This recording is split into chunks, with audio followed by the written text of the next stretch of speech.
My columns are still a little bit wrinkly. Kirsten Dunst, Gabrielle Union, Eliza Dushku, Claire Kramer. The year is 2000. This is the famous cheerleading movie, the epic cheerleading movie, Bring It On.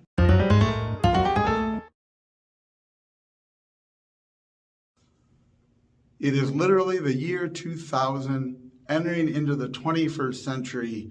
Bring It On was a film that was on the cusp of several things, including taking the radical extreme leftism that Hollywood always represented and beginning down the trend that would lead us to full-on woke critical race theory. It's awful stuff. It's an awful, awful, terrible story and a terrible film. It is also an incredibly hilarious, insightful, funny, witty, and deeply entertaining, really wonderful film that I love. I don't know how many times I've seen it. This is a love-hate relationship I have with Bring It On. Now, first, I was in college, or just getting to the point where I was leaving college. And yes, it is a cheerleading movie. It is, when you first see the ads for it back then, you're thinking this is an exploitation movie. Hey, I did not see it at the theater. I feel like I'm defending myself. But eventually I did see it at the urging of friends. Like, okay, well, cheerleaders, that's kind of nice. The movie is a cheerleading film. There's a lot of attractive young women in it. There's dudes in it too. There is that sort of element of, oh, this is an exploitation film, but it is very much not an exploitation film. From the opening bit, which turns out to be a dream that Kirsten Dunst is having, they're witty and they're very sassy. It's adult and it's a little bit dirty, but nowhere does the humor cross the line. There's something about Mary, a film of that same era, that is over the top, sort of dirty. Even Mel Brooks called that movie out for being over the top sexual stuff. Bring It On is not like that. It is adult humor. It is not particularly clean. This is not, I don't know what it was actually rated, but it's not over the top obscene. There's cheerleaders in it, but it's not overly sexually exploitative. It is a weird, hard to define film.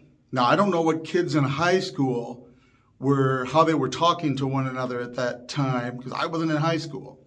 But the film captures this culture where there's all this terminology and slang that seems like it's really unique to the movie. We also get a lot of dialogue and slang that is very unique to cheerleaders. There's all these wonderful exchanges like, this is not a democracy, it's a cheerocracy. Well, you're being a cheer-tater, Torrance. When you do stuff that's that silly, most of the time in cinema, it doesn't work unless you're intentionally doing farce and it just comes across as ridiculous and stupid.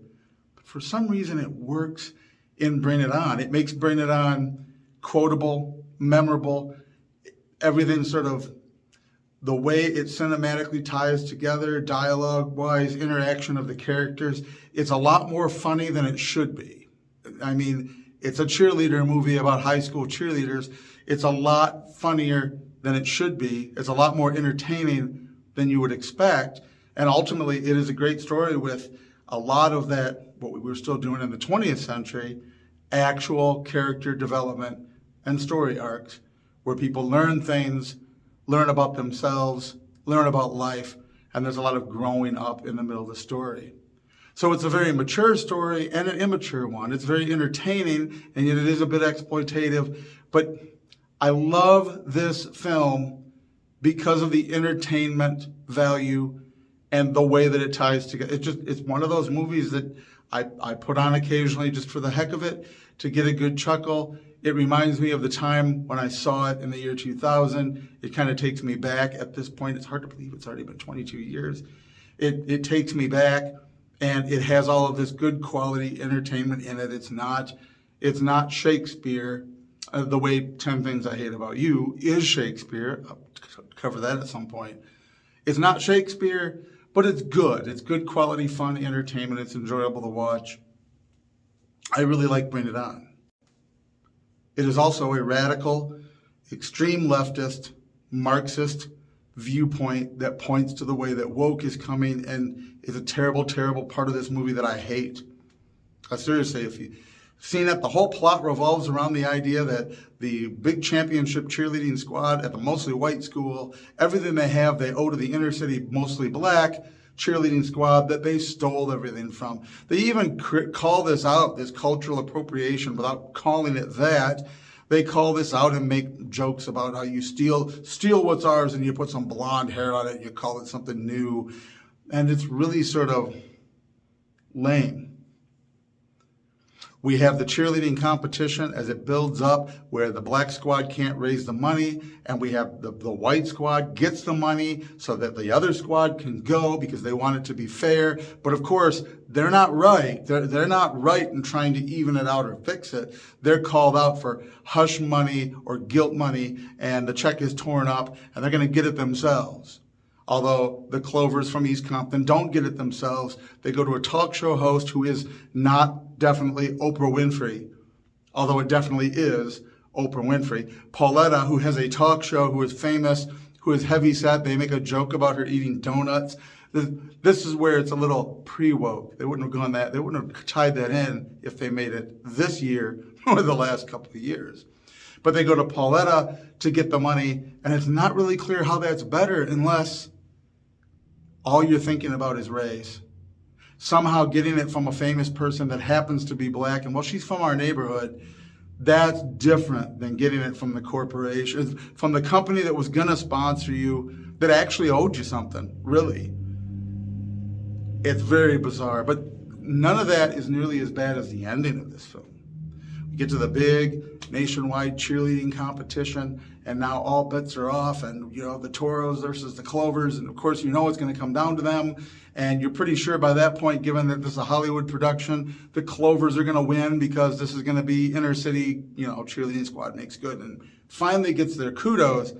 But the horrible part about it is the competition. The competition is a poster child, brief educational video on how to do what we used to call affirmative action. How to give distinct racial, cultural preferences to groups that you've decided to favor. This is that good old-fashioned leftism, which is ironically or unironically literally more racist and segregationist than anything that ever happened before. When you literally have hiring quotas and admission quotas based on race to try to offset the fact that when you didn't have them, certain people weren't getting in at the rate that you wanted them to. It's really bizarre. And really, the end of Bring It On is a case study in how affirmative action psychosis was being pushed on society. And it's right there on the cusp, leading into this century, and full out woke.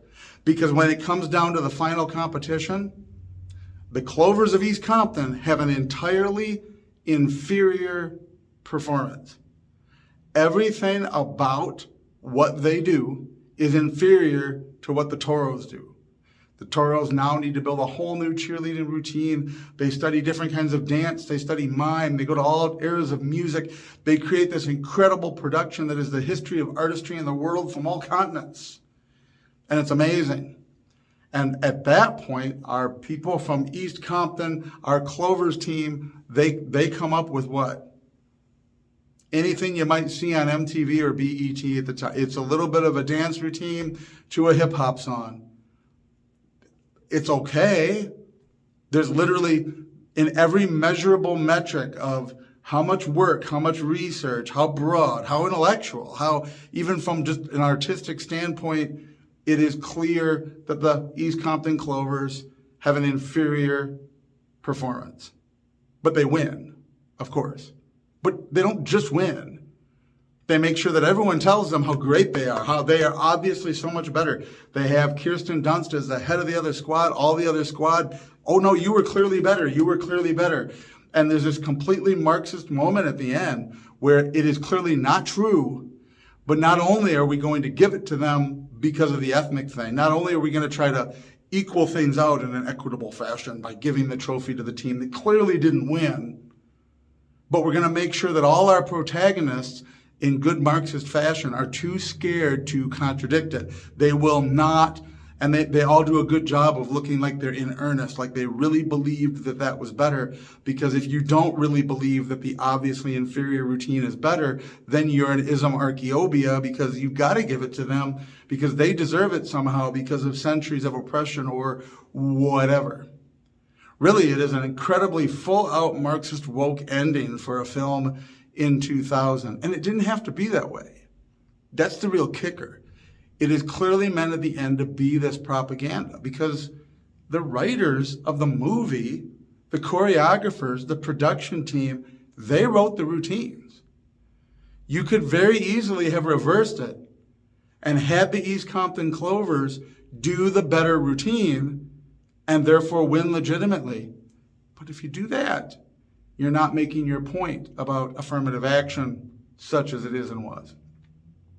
So they intentionally give them the better so that you can know that they ought to get the trophy, even though they didn't do this routine. They ought to get it because of who they are. Once again, the ultimate leftist prejudice that is built into all of this leftist stuff, picking people for who they are and what we imagine they represent rather than what they actually achieve. It is also one of the first films I ever saw that included a major homosexual character in the cheerleading squad, made a big deal about his sexuality, and we had to grotesquely watch him flirting with a bunch of dudes and the way they eyeball each other.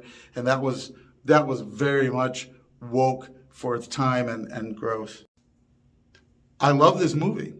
As I said, it's very entertaining. It's tied together well. There's all these character arcs. It's a fun movie to watch, but underneath it is this very insidious story being woven. And so I love this film. I hate a lot of things about this film. Be warned when you watch it. None of the other ones, and I tried to watch some of the sequels. I mean, it was big enough that it led to a whole franchise. I'm not sure if they're done making them. I think there's some from a couple years ago still. But the ones that I dabbled in, they hovered somewhere in the middle of a boring high school drama story and a fully exploitative cheerleading story. None of them seem to have caught that magic, that ship in a bottle that made the first one flow so well.